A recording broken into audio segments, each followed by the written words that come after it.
go into a real thing like business, science, mathematics, become a doctor, a lawyer, go into something real.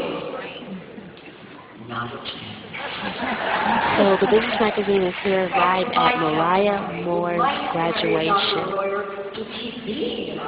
You guys need to make sure you look out for this young lady. She's going to be amazing. She's going to be hitting film and TV and everything else that you could think of.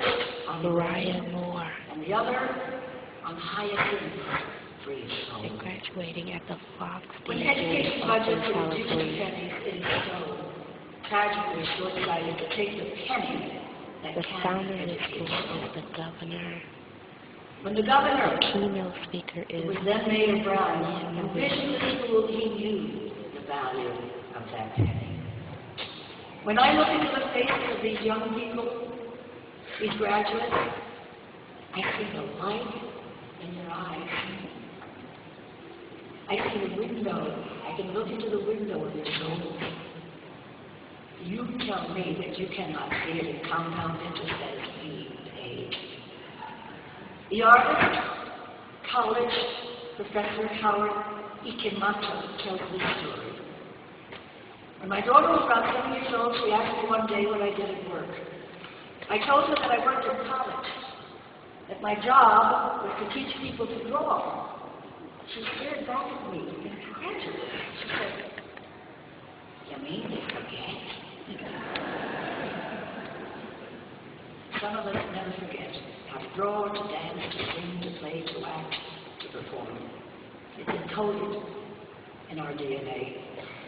The couple said every child is an artist. The problem is how to remain an artist once that person has grown up.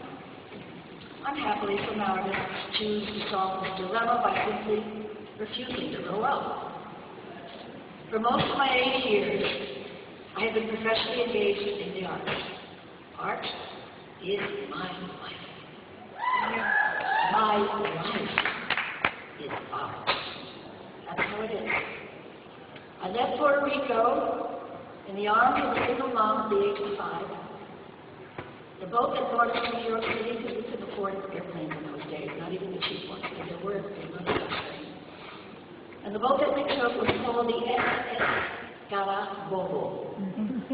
Cara in Spanish means face. Bobo means stupid.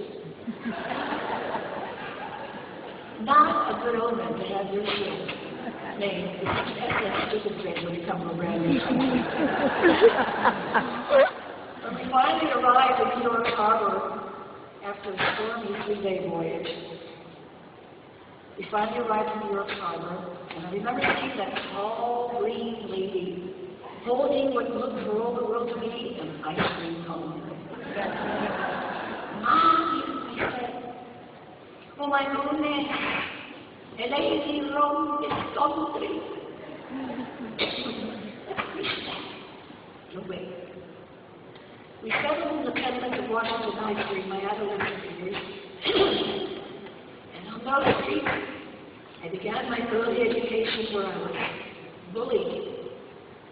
I had to zigzag to avoid the gangs on my way to school and suffer the hurtful names they called me, like Stick. That was the most frequent one. Garlic mouth, meatball, here.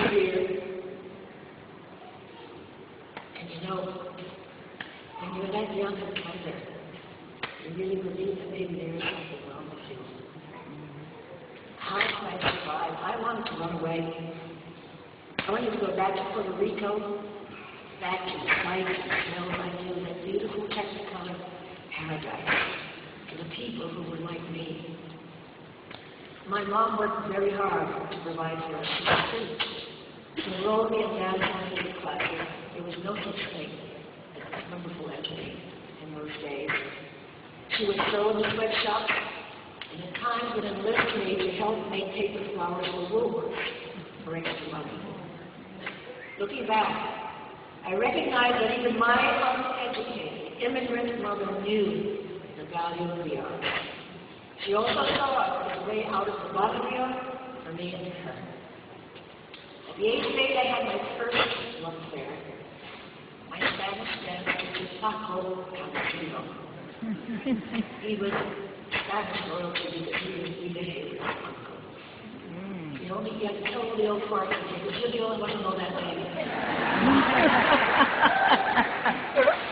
This man was all about hatred. That's absolute.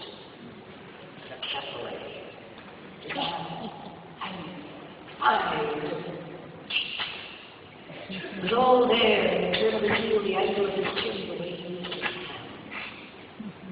Papa taught me a national dance of Spain called the Sevillana, where I used castanets, which I still play, and heel work. We worked and worked until finally Papa thought I was ready. I put on a traditional Spanish dance costume made for me by my mama, and for the first time in my life I got to wear makeup.